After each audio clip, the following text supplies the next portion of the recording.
Hello everyone, welcome to the Generation Y Conservative Podcast. I am glad to be back, and lots of stuff has happened. It's been actually over a year since the last time I did the podcast. The set has changed a little bit. I actually redesigned the set back in March of this year and planned on redoing the podcast again in April, but obviously there's been a lot of stuff that's happened since then, even over the last year.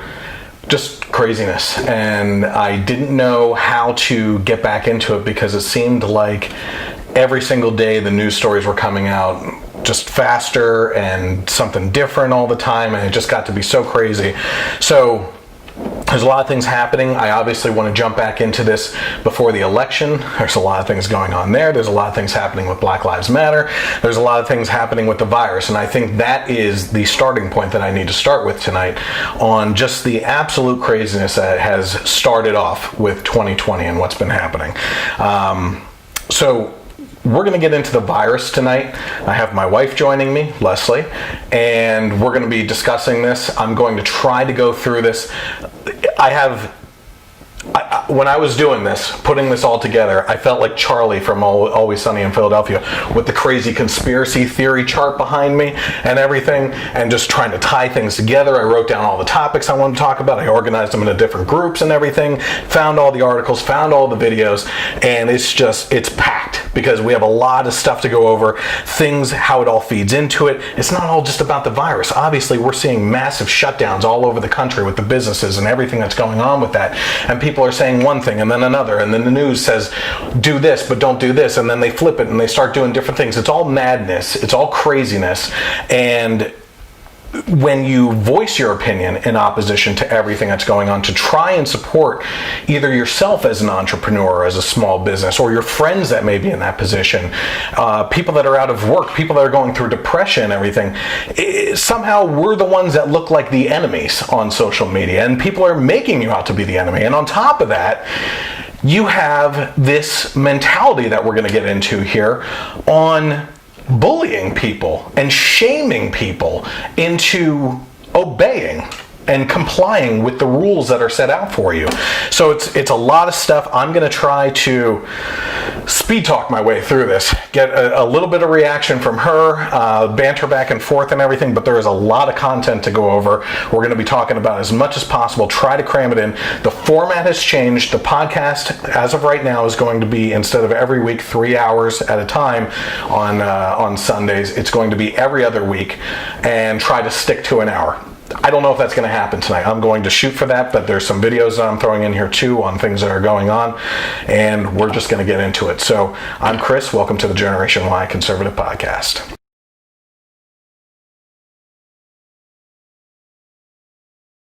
Let's talk about where I've been. I've been very busy with work and everything, trying to organize my thoughts on what's going on, how I want to approach this, and get back into the podcast, how to spend more time with the family.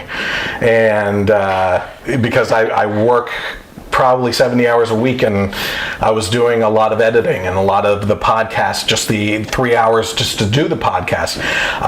Speaking of the podcast, quick topic right there too. Mike, my co-host, is not going to be with me anymore. And I don't begrudge that. I love Mike, best to him. He plans on getting into a new job, and he feels that voicing a conservative opinion that ends up on social media is not something that he wants when he's trying to get new clients. And I understand that, and I think it's really sad because we as conservatives are not allowed to voice our opinion anymore without being doxxed, without people going after us on social media and the companies that we work for and trying to get us fired just for having a different opinion than everybody. But people that are liberal and in the working world are allowed to frame out their social media profiles in Black Lives Matter, gay pride flags, and do everything with the liberal agenda, and they don't have to fear anything at all. As long as it's going with the flow of the social evolution that's going on out there, they're fine, but we're not supposed to talk up. Well, thank God I work for a fantastic company and a great person that isn't restricting my voice and believes in the First Amendment. And I'm just going to leave it at that. So my boss doesn't do that either. Yeah, that's where I've been. So why are we starting with the coronavirus? or the China virus, okay? It's impacting everybody. It is what is happening right now, and I think that going forward from this point forward, this is going to be just bubbling to the surface with everything that we're going with politics and everything. You're going to, I don't know how these debates are going to turn out. I don't even know if we're going to have debates. There's no reason why we shouldn't have some sort of debate, whether it's virtual or not, right? I mean, they have to hear Joe Biden off script, off the teleprompter, because the guy is going through severe dementia. I mean, they're going to try hard to not have. Yeah, they will try. Yeah. 16 states. But how can you have a Democratic or election without hearing both sides? They'll try. Yeah. They'll try. Oh, yeah. There are going to be 16 states that can vote by mail-in ballot before the first debate even happens. That's insane. So, impact personally. I believe in personal stories and everything that's going on. I just want to put all cards on the table. We've been very outspoken against the virus, against the mandates that are going on, against the masks and social interactions and everything, and especially the shutdown. She's gone to a couple protests in Harrisburg in Pennsylvania here, talking about, or just joining the people, trying to get businesses to reopen again. And we're very lucky. I happen to have a job that I work outside. We adapted to the environment. I do all my client meetings via GoToMeeting. I stay outside. I get things, contracts and service agreements and everything else signed virtually via DocuSign. We were able to adapt very quickly, come up with a game plan and do that. But not every business can do that, and that's unfortunate. There's a lot of things that are going on. I work with clients from all different areas. I have clients that are mayors and cops and firefighters and a lot of nurses and doctors and everything. I talk about these things with them, and I get the opinions. Here's the thing. I am seeing a lot of things that are going on. One of my clients has a business, and his business is pest control for other businesses. Within the first 2 weeks of this shutdown, I asked him, "Are you okay? How's everything going with your business?" His response to me was, "We're hanging in there, we're doing okay, but we're losing accounts left and right from businesses that we do pest control for that are absolutely closing their doors for good because they do not have the capital to survive." And that was within the first 2 weeks. We are now about 160 days into the 15-day shutdown to flatten the curve. Okay? Last week on the 13th was the 150th day of this 15-day, tenfold. Pretty sure for the the curve shutdown. is flattened. Yeah. Well, that's what we're going to talk about. We're going to talk about the flattening of the curve and what was it even for? What was the purpose of flattening the curve and everything? I have, like I said, I have police officers that are clients. I talked to a police officer in a small town that I'm working in. Very small population. How is this affecting you? Chris, I will sometimes get 1 or 2 calls for suicides a year, and it sucks to show up to. And he looked me straight in the eye, and something he said is not in the news right now. In this small town, I'm showing up to a couple a week because of people losing their jobs, losing their livelihood, and killing themselves over it. Okay? This is taking a toll. Thank God for our family. God's intervention. It's obvious with everything that's going on, with the job I have, the ability to keep on working. Education. We homeschool. Do you know what the numbers are on how many people are now actually considering homeschooling over going back into public schools or charter schools or anything? I don't know official numbers. Facebook group that I'm a part of that's local homeschoolers, and so you can join it if you're just interested. So it doesn't necessarily mean that these people are definitely homeschooling, but the numbers there was about 300 in the group. It wasn't huge. Within the matter of a month, it went up to 1,000. So there's at least a lot of interest into finding out more. But yeah, I have a ton of friends who keep asking me for advice or information, or if I can guide them in any way. So it'll be interesting when those official numbers come out. It's going to be a huge uptick this year. Yep. And listen, we're slow rolling into this right now. I'm just giving you some background on family here and the situation with what's going on. This is going to get intense. I'm just telling you right now with the kind of data that I'm going to be throwing at you and what's happening and these crazy mandates and everything. But one thing I want to lay out there, we are not healthcare professionals, okay? We are not here to give healthcare advice. If you or your family members have serious health problems, that seems to be one of the things that the virus is attacking. And by all means, because we know these people on Facebook, protect your family. If you feel that the best thing to do is quarantine yourself, which is typically reserved for the sick people, not the healthy, then do it. Okay? But those of us that want to get back out into the world and interact and keep the economy going and have our businesses survive, our livelihood that feeds our families and everything, as far as I'm concerned, and what I've said throughout this pandemic is, if your job puts food on your family's table, you are an essential worker. That's all there is to it. Okay? So if you have health problems, I am by no means dismissing this disease or this virus. I'm not even going to say that the virus is a hoax. That's not the case. That's not what we're saying. It is a very serious virus that, if you get it, is deadly. And I get that. Can be. Can be deadly. Right. And it can be. People are dying. That is fact. Yes. How many, at what rate is the death? At what rate is the number of people that actually have the virus? That isn't even truly known. And we're going to get into some numbers. That's all I'm going to say. We're going to get into some numbers. So we'll go on from there. But one thing I have said from the beginning is that this virus has spotlighted liberal hypocrisy. Okay? Oh, yeah. So what kind of liberal hypocrisy? I made a little list here. Borders and restricting travel. Top thing. By the way, Black Lives Matter and the whole Chad little village, first thing they did was set up a border immediately, which is what they railed against, brought in guns to patrol, and beat the ever-living hell out of people with a different opinion. That is your socialism at work. Absolutely. In a second, okay? Borders and restricting travel. We have now had the Trump administration fighting for 4 years to work on closing off the borders, with the liberal left screaming their heads off at every opportunity. Pictures of AOC crying in front of the border fence and everything. We're caging children! All this stuff. And what happens? This virus outbreak happens. We're going to go through the timeline on the reaction from the president and the liberals and everything else throughout the whole period of time. But one thing that was very obvious is that when other countries started dealing with the virus in Europe, the liberals here were praising them for shutting down their borders and doing the right thing. Why isn't President Trump shutting down the border and stopping this virus? Well, guess what? It would have happened 4 freaking years ago if you had listened to us then. Because it's not only drugs, it's not only child prostitution and sex trafficking coming across the borders, it's not only drug dealers, it's viruses and unhealthy people that bring things into our country untracked.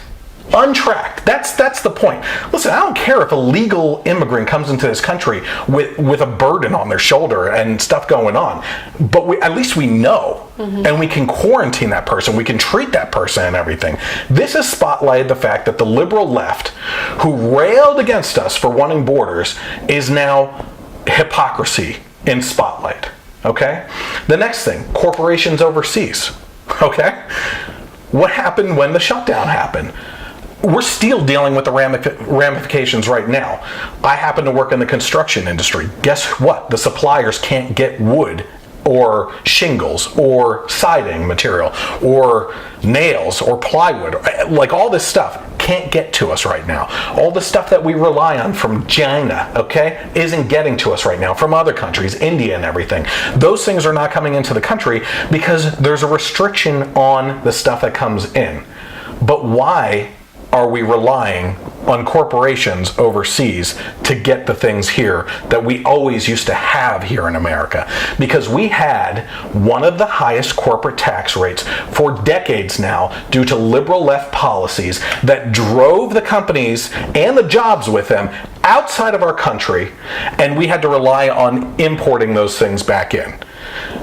If we had those things here today, we would not be experiencing the shortages that we're dealing with right now, and we would have an abundance of jobs, even more so than the best job economy that Trump had in recent history, with any president, right? Right. Manufacturing, that goes right into manufacturing. Things that we rely on from other countries could have been made here. Again, taxes, everything. Okay, we manufacture here, we don't have to rely on importing, we have the jobs, and with a lower corporate tax rate, you provide more jobs of people that pay taxes. You get more money. This whole mentality from the liberal left on taxes, they don't get it. It is such a surface level argument every single time, they can't dig deeper, okay? Well, ultimately, corporations don't pay tax because they'll push that expense onto the consumer. Through the product or service. They're trying to be competitive, so they go overseas, so they don't have to push that extra price onto us. Yep. Because are we going to buy something from China for $2, or are we going to pay $10 for it just because it's from the U.S.? Yep. Well, the vast majority of people aren't going to do that. And there is an argument to be had. First of all, let me acknowledge on the liberal left that if we have the jobs here, there's a minimum wage, and that would probably increase the price of those goods and services anyway. But the fact is, Not to that extent. it's the the way the market works, right? Free market? The free market, but the supply and demand, right? Yeah. As the supply and demand moves and the economy adjusts to those numbers, yes, the price of the product or service may go up, but the overall, the underlying economy raises all boats with it. Okay, so yes, we may be paying more, but then at the same time, with so many more jobs and the minimum wage and everything feeding into that, those jobs are going to end up paying more, and we have an overall healthier economy anyway. Okay, education at home. Okay, the left hates the idea of anything but public schools. And at the very top level, that is talking about the liberal left being funded politically by the teachers' unions. Okay? Again, and I've talked about education many times before. I have nothing against individual teachers per se. There's a lot of bad teachers out there that are protected by the unions, and there's also a lot of fantastic teachers out there that are stifled in their pay that could be increased based on the merit of their work. Okay, the unions suck. I've dealt with them. I have dealt with the unions, okay? The unions were out to get me when I was on the school board. But now we have a lot of people that are looking at educational opportunities at home with homeschooling, going to charter schools, going to online schools. I predicted over a decade ago now that the next bubble to burst, I thought it would be at the university level. And I think that's coming because we haven't hit the university stuff yet, was going to be the educational bubble burst for that sector because of overall costs of tuition and everything for colleges. It was a different education bubble, but it is the next bubble to burst. This is what's happening. People are starting to wake up that they have other options. That public school is not your only option. Exactly. Well, public or private feels like your only option, but it's not. There's so many other options out there. How about politicians at home? We were always told that the politicians had to meet in DC to go over all these things, and that they had to be together in the swamp to get things done, instead of being at home speaking with the constituents that they represent. But guess what? They're afraid to go into DC now. Most of them are working from home. This is probably the way it should be, okay? Well, that's also because true on the state level. Yeah, they're not feeding off of each other. Our governor has not been in the Capitol this entire time. Yeah, screw our governor. We'll talk about him later too. Hashtag FU Wolf. Protests and shutdowns, okay? It's okay for you to mass gather in the streets for a Black Lives Matter protest, but you are not allowed to go out there and protest the shutdown, right? Why? What the hell is the difference? There is no difference. It is outright hypocrisy. Logically, there's no difference. Yeah. But when you're pushing an agenda. Yeah. Well, this is more important. The virus in America is racism. That's really worse than COVID. Right. Yes, it's absolutely. worth putting your life at risk in order to fight the massive amounts of racism we have, where Black people can't even walk outside their doors. Yeah, it's not the hill they die on, it's the virus they die on. Funerals.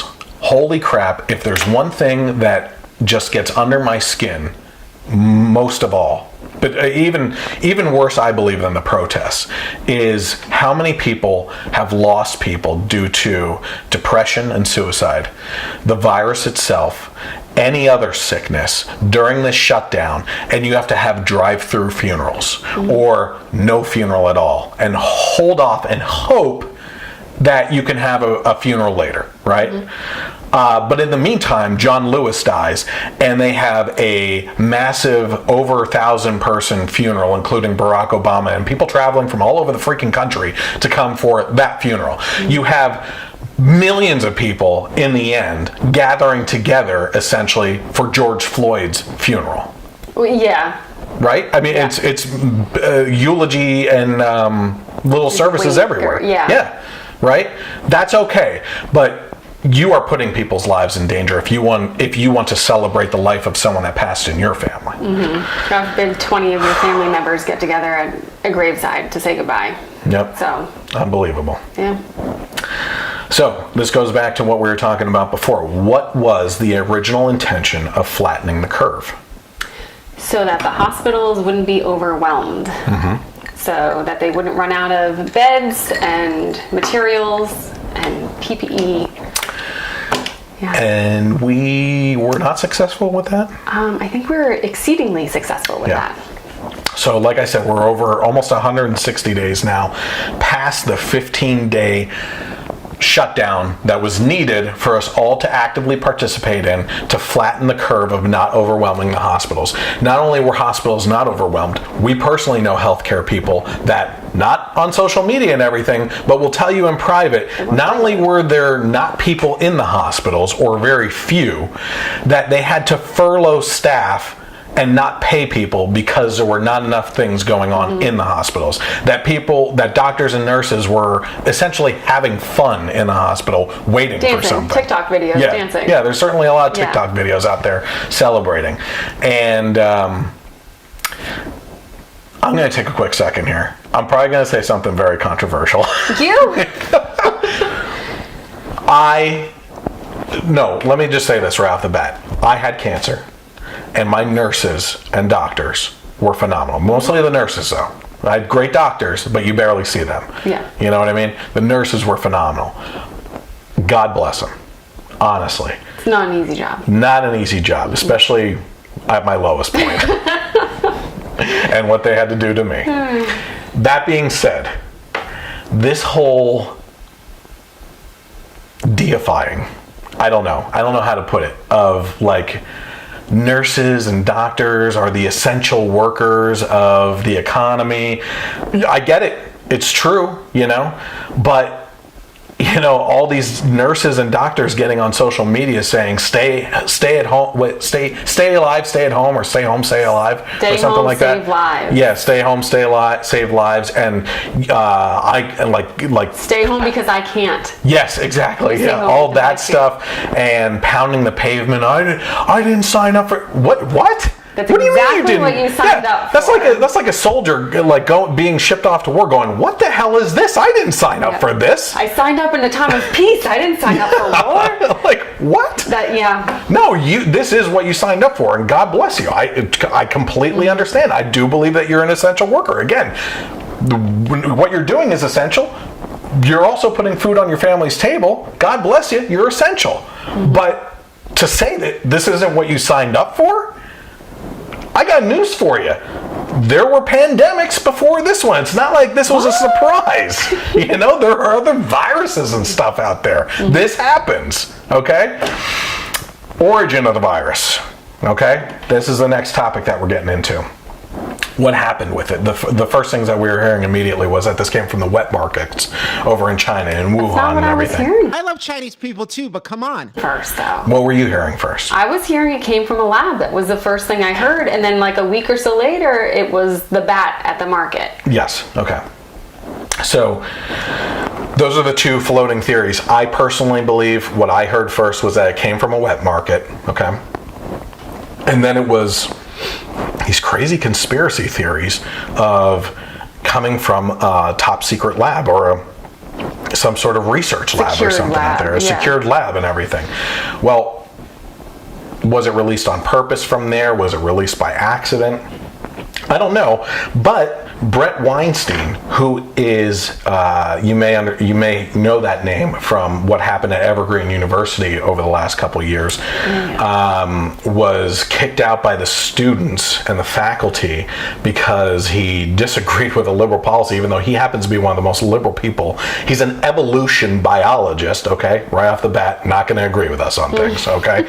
That being said, this guy, I believe, is one of the underground intellectuals today. I may not agree with him on everything. The guy is super smart. And it's not about what he believes, but how he believes it, how he has civil discourse with other people and can support his opinions and also understand theirs and mold with that, okay? Along with Jordan Peterson, Dave Rubin, Sam Harris, I would even throw Steven Crowder into the mix there and everything. These are the intellectual underground. Joe Rogan, he's a meathead a little bit and everything, but he is able to bring those conversations in and ask the appropriate questions and intellectually be open to allowing these things. Well, Brett Weinstein happened to be on the Joe Rogan podcast a little while ago, and they were actually talking about the virus. And I was blown away by an evolutionary biologist and what he said in regards to how he believes the virus came about. Okay, so let's take a look at what he said on the Joe Rogan podcast.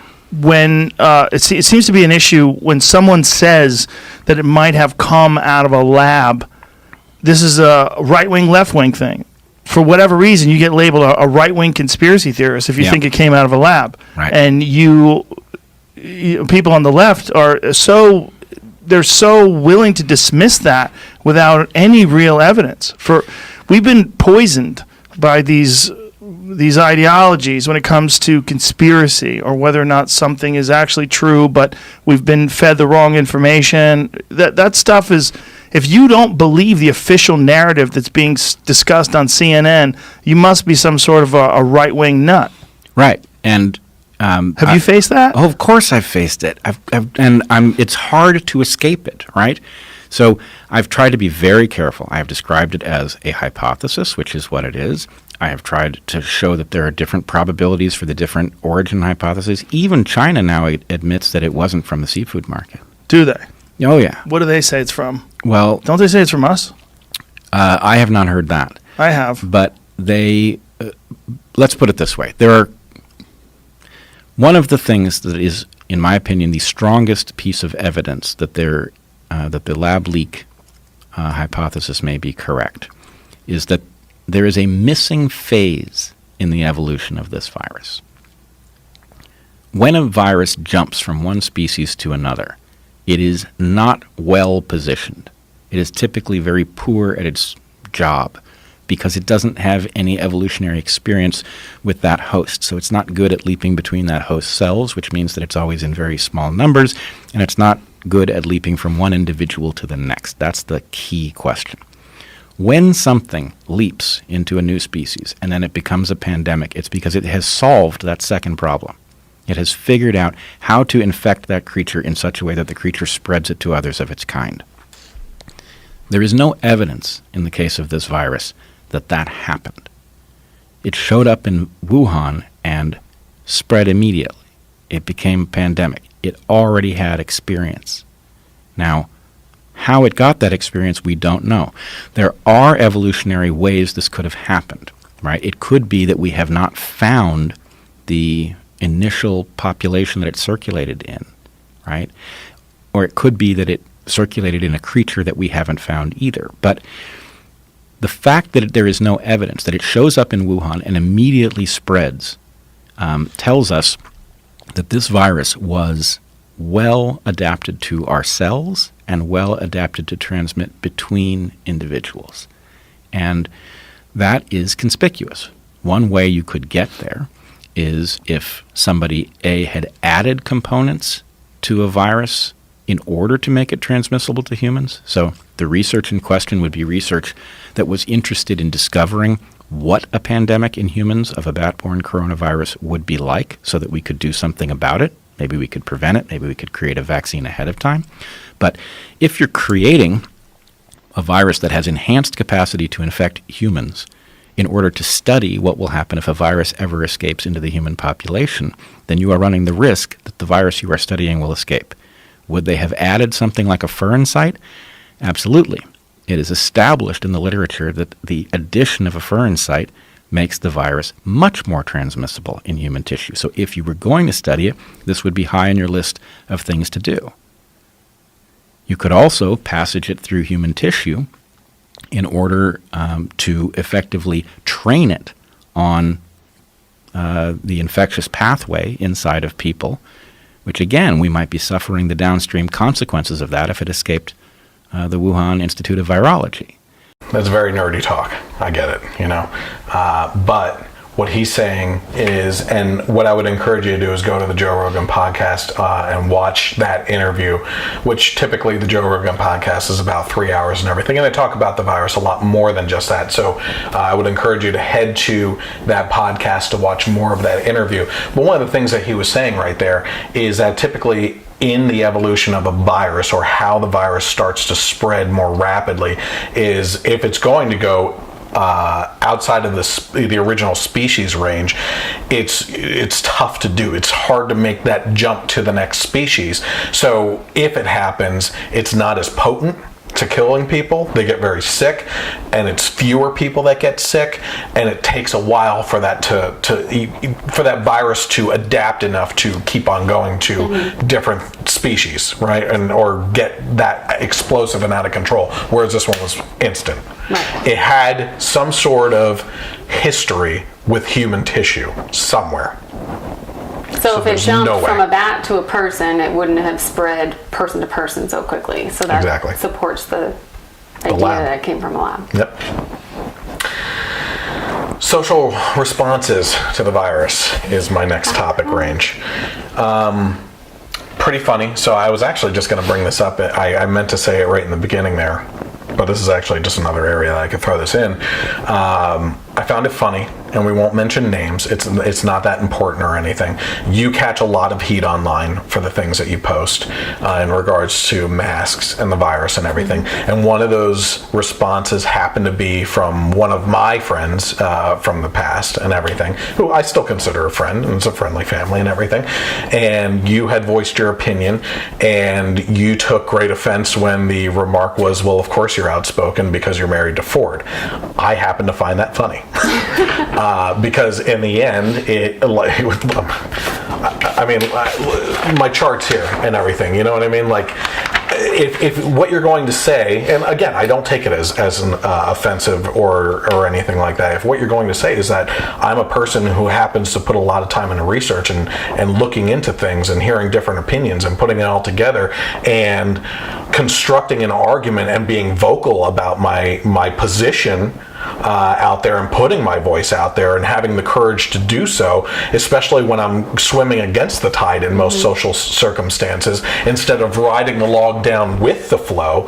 If that's your idea of being offensive, that I am outspoken, then you find it odd. I don't. I think that that's a great characteristic, that I have found an outlet for me to voice my opinion on something. So I didn't find it offensive at all. Well, I know the point was, you had brought up that, was it Wines, whoever that man was, that he can have intelligent discussions with people who disagree with him, and that's a lost art.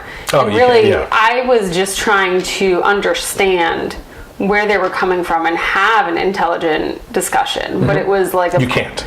Of course, you run your mouth. You're married to Ford, and I was like, oh, okay. Well, she didn't say run your mouth like that, but it's not the only person either. I mean, we have both seen our friends' numbers drop, and Dwindle, but that's okay. And that's okay with me, because I created a meme that I put up on Instagram. It was taking Steven Crowder's sign, and it said, "If you defriended me on social media, that says more about you than it says about me." Oh, you changed my created that. mind. I created that's that. okay. Yeah. So.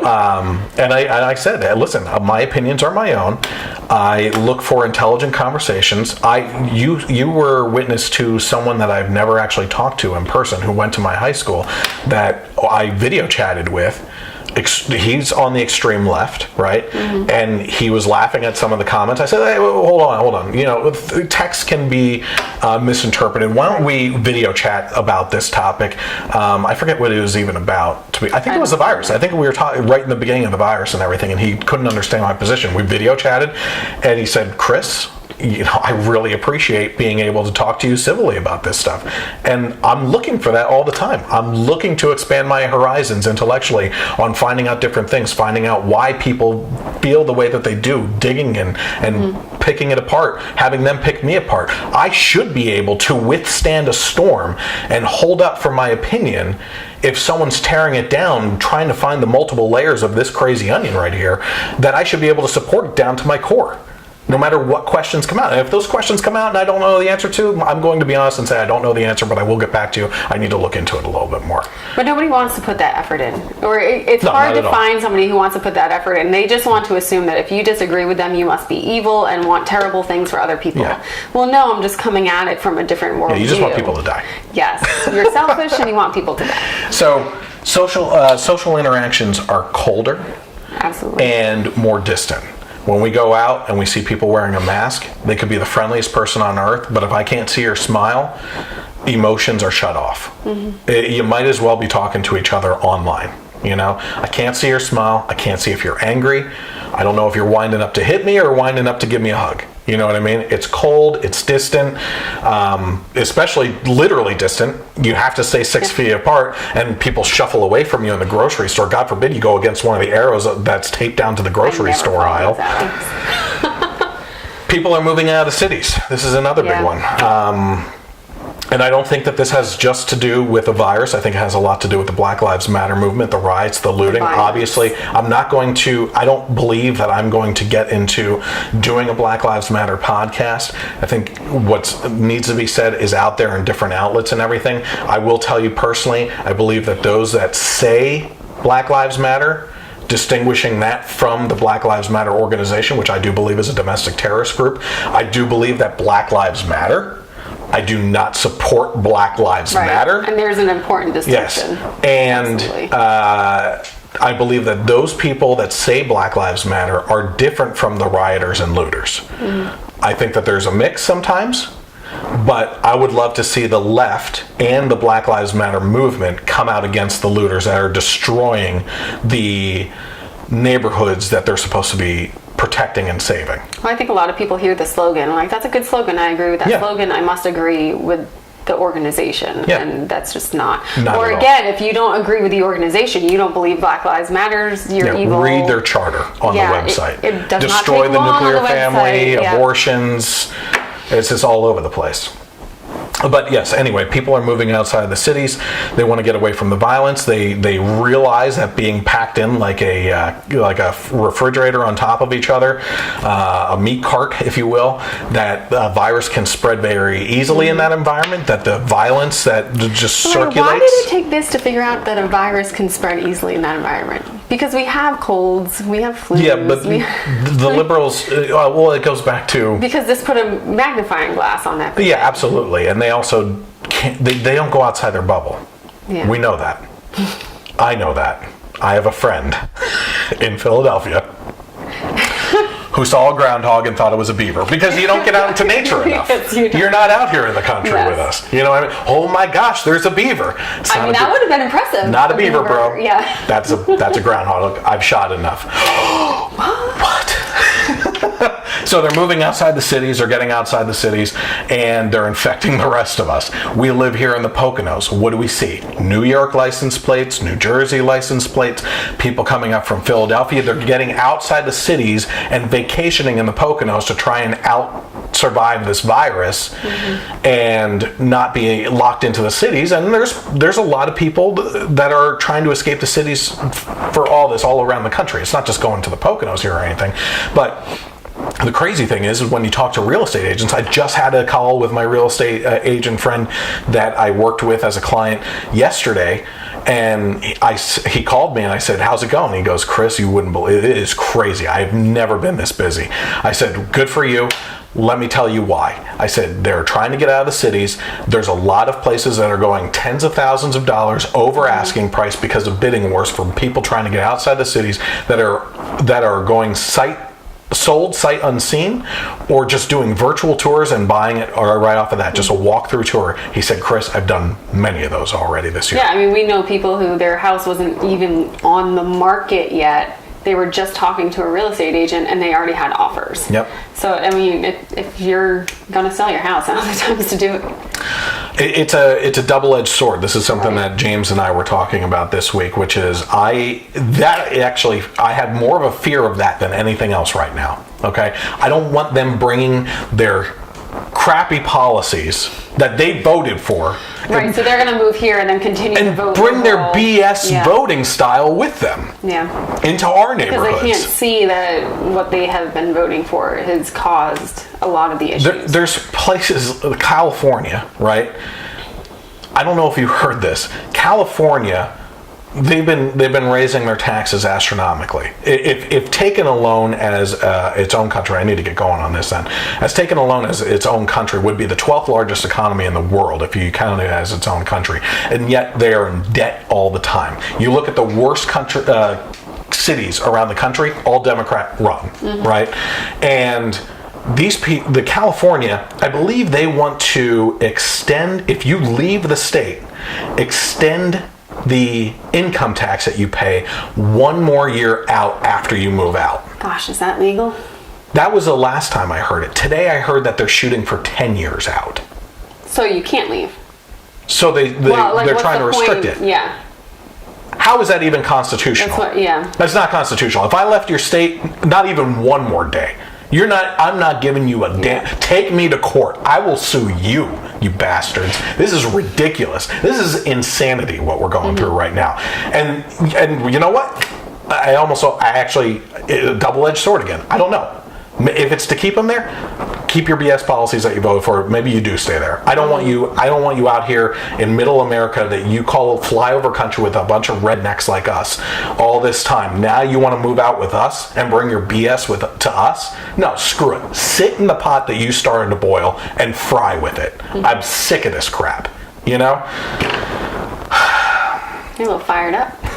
I'm hot. I feel it. I'm hot. Suicide, domestic abuse, substance abuse, crime rates, all these things are up drastically. So I need to be on here. Okay. So let's take a look here. According to News 4 in Nashville, by the way, anything that I reference in regards to these articles, I fully expect that this video is going to get shut down. I'm just telling you right now, we're going to have that black doctor on that was down in DC. Yeah. That video has been shut down. I'm going to play that clip. Yeah. So that's part of it. I'll probably get shut down just because of that. There's a couple other things in here that'll probably shut it down too. The fact is, I'm going to put a link in the description for this video on YouTube and to all the articles that I'm referencing, because I don't want you thinking that I'm pulling things from my rear end. I want you to go to those links. Sometimes there's even videos on those that I couldn't pull off of the internet that you should watch as well. This is according to News 4 in Nashville. Mental health issues, domestic violence on the rise during COVID-19 virus. This is down in Nashville. It says former U.S. Representative Patrick Kennedy, a Democrat of Rhode Island, said calls to suicide hotlines are up over 800% and the overdose rate is up substantially. Okay, I'm just going to keep on going. You can look more into that by looking at the link. This is, according to the Foundation for Economic Education, domestic violence more than doubled under lockdowns, new study finds. Increased drug use. Analyzing government-mandated lockdowns in India, researchers Saravana Ravindran and Manisha Shah found evidence of a 131% increase in the complaints of domestic violence in May 2020 in red zone districts, or districts that experienced the strictest lockdown measures, relative to districts that had less strict measures, which are referenced as green zones. So what we have, it says also here, a study analyzing data from police departments in 4 U.S. cities showed smaller increases in domestic violence, 10 to 27% more during the lockdown periods. This was written in July, at the end of July. Any kind of increase is bad. But the fact of the matter is, we talked about suicides. Suicides are up drastically. Even in a small pool, it may be anecdotal evidence as far as what I'm experiencing, but these little pockets are representative of a bigger picture that's going on. The fact of the matter is that a lot of these families have been locked down into their homes, whereas sometimes educational schools were an escape for children to get out of the house and get out of maybe a bad situation at home.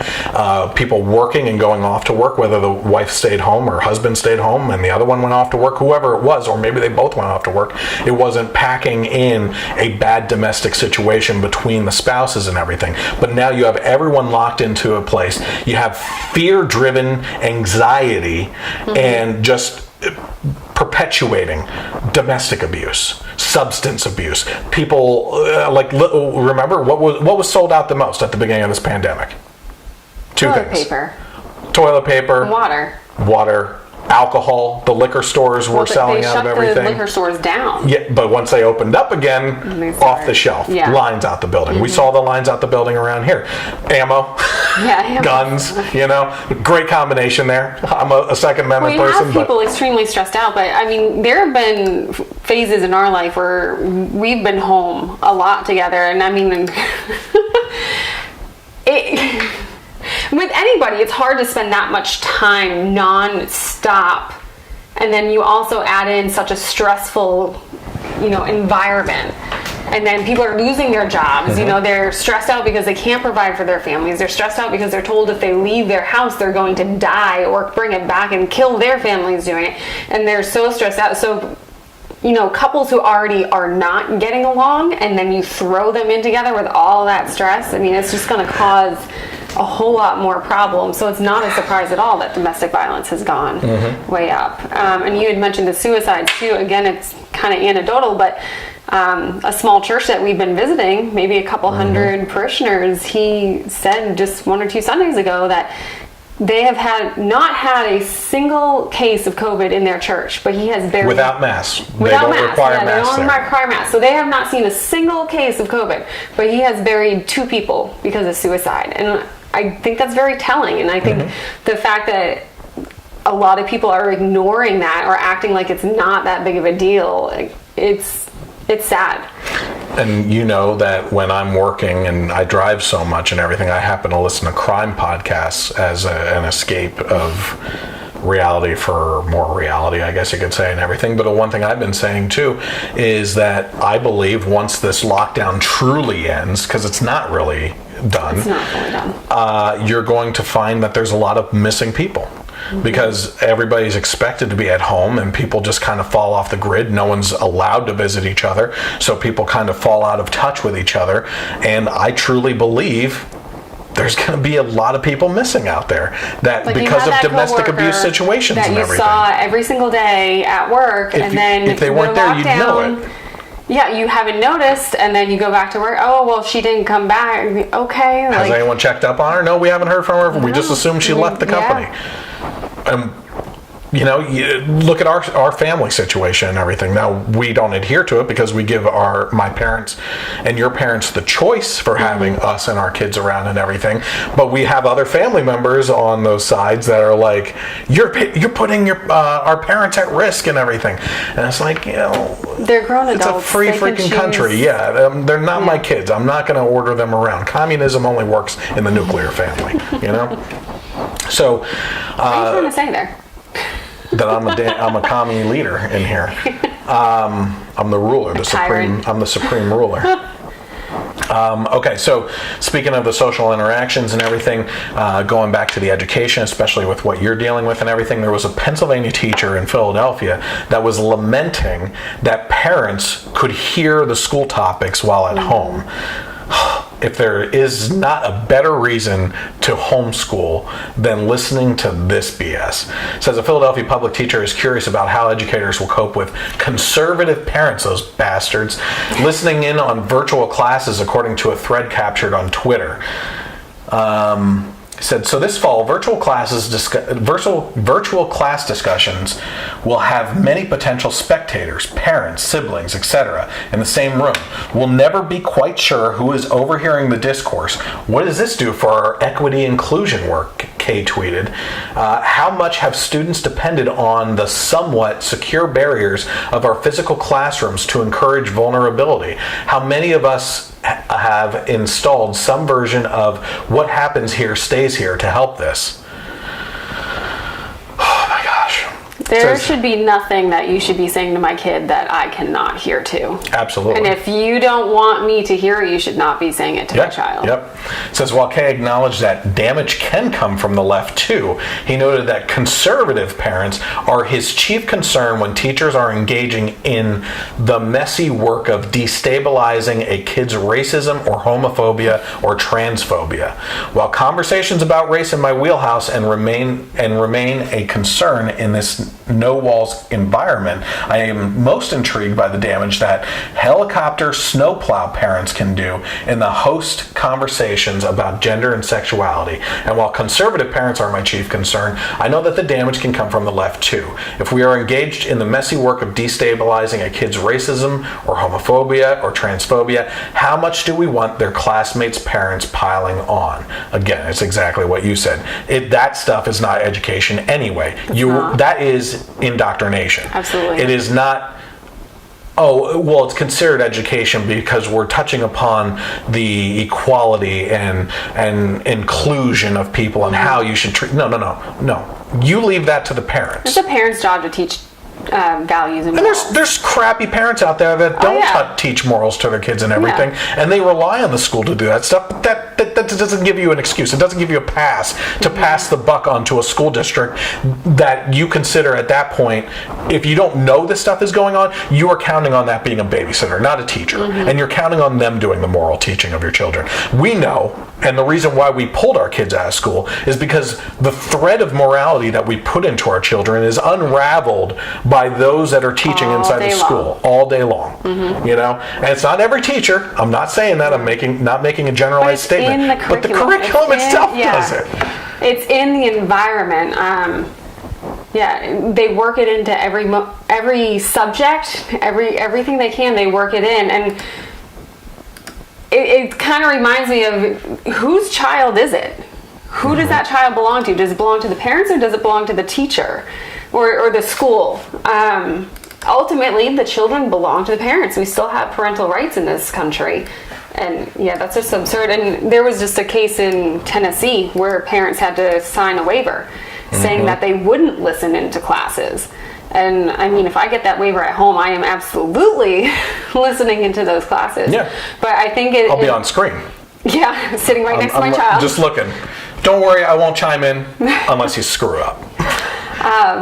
But I think we talked about it's a wake-up call for parents to realize that there are other options. It's also a wake-up call for parents to realize what is being taught in these schools and who really is in charge of their child. And if you're handing your child over for 7-8 hours a day, who is teaching your child? Who is in charge and really instilling those values?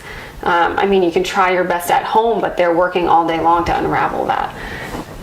Even more than that, it's also going to spotlight how many parents really don't care about their kids' education. You know what I mean? If you don't know what's going on and this hasn't spotlighted or brought to the surface that you should be paying attention and that some of these things are catching you off guard, well, what? Well, what do you mean that's being taught in my kid's school? You are way out of the loop at this point. We moved back into my homeschool district because of the style that it was more conservative area, that we depended on that to be kind of outside the bubble of liberal education, that if that bubble were to expand, it might happen slowly or something, and it didn't. The parents who do care and are involved, they always think it's not my school. My school is like, that's going on over there, that's going on in Tennessee, is going on in Philadelphia, but that's not going on in my child's school. No. But it's hard to see it, and you're not going to see it unless you're sitting in on those classes. Or the old school mentality of maybe someone that's older than us thinking that education is still the same way it was when they were a kid. Yeah, that it hasn't changed much. But if you're... I mean, it's bad enough when the generation before us believes that. But you have people in our generation that still feel that are closer, because we're only one generation removed at this point, that the education is still the same, and it is not. It's so at vastly all. different. It's completely different, and I think it would truly shock people to actually go and sit in on a school board meeting like it's their civic duty to at some point in time, and listen to what's going on in their own communities and what their tax dollars It's also are going the quality towards. of education just is not there. We're graduating kids who can barely read. Yeah. They couldn't pass a third grade civics test that they would have given back in the early 1900s today. We know a college professor who teaches math, and he says his first year is always reteaching high school level math. He doesn't teach college level math until later on, and it's a waste of time. Yeah. You know, if these kids can't pass high school level math, they should not be graduating. And why can't they pass it? Because the standards have been lowered so low. So we're off the virus topic Sorry. there for a little bit, but that's okay. But it also feeds into what I alluded to earlier in the intro and everything of we're teaching kids morally, tying right back into the conversation we were just having, to be bullies. The people that always railed against bullying are teaching kids to be bullies. Okay, here's an example. Our health secretary was encouraging people make it socially unacceptable to walk around without a mask. So that's essentially saying bully people until they feel like they can't do that. There is this tweet coming from Speranza, Retroition, yeah, at Retroition. I give my kids 50 cents every time they see an unmasked person and loudly say, "Why isn't that person wearing a mask, Mom?" Highly recommend. One of the responses here was, my 8-year-old looked at a man in the airport when I had to fly her to her dad's for the summer. Oh, look at it. It's already a broken home situation, so off to a good start. And the sass came out in 3 ways. First, she would constantly ask why someone wasn't wearing a mask loudly. It's not like it's hard. Second, standing in line to get food, she noticed some guy behind us wasn't adhering to the 6 feet guidelines. She turned to him, 6 feet, please. I'm going to give the voice. I know what these little sassy little bastards sound like. He was so surprised he stepped back automatically, but then glared at me as I shrugged. Rules are rules, dude. She did say please. Third, a woman sneezed on the other side of the terminal waiting area. She was joined by a couple other kids for this one. If you cough or sneeze, use your elbow, please. Honestly, half of us were trembling to keep in the laughter, and the others were just shocked to hear kids speak up like that. No, what you're doing is you're teaching your kids to be little assholes. Little bullies, yeah. That's all there is to it, okay? You want to control your own sphere, what's going on with your kids. Listen, we've had instances where we will put on a mask if we're asked to, right? And we go into a store and everything, and our kids will try to stand up and everything against it. But I think that's wrong for our kids to say something back to an adult or anything like that. You still need to respect adults. Yeah, absolutely. Yeah. And in the case of like that, I don't even know where I would fit this in. Well, really, it's the parents are too shy to stand up, so they're using their kid to do it? No, I think that they would have done it without their kid there, and that their kid is just a reflection of what they're themselves. watching their parents do and everything. And it's it's what I said before. How many years did I sit on a school board where anti-bullying was this agenda that was going on, and to not do this kind of thing. You can bully against things that fit your agenda.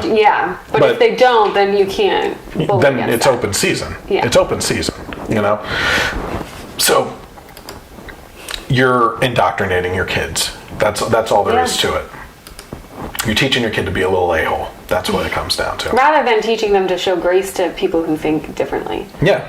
They might not be following the same rules that we think are very important, but let's just stand over here and give them their space. Yeah. And let them live their life. Yeah.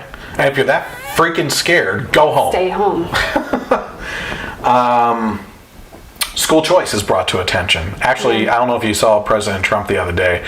He was talking about, I believe that, with the shutdowns and everything, schools are acting all differently and everything. And personally, I believe that tax dollars should be tied to the child, and, the ultimate decision with the family on where they send their kids, the money should follow the kids. Amen. That's what we've been saying for freaking years now. Just goes along with that.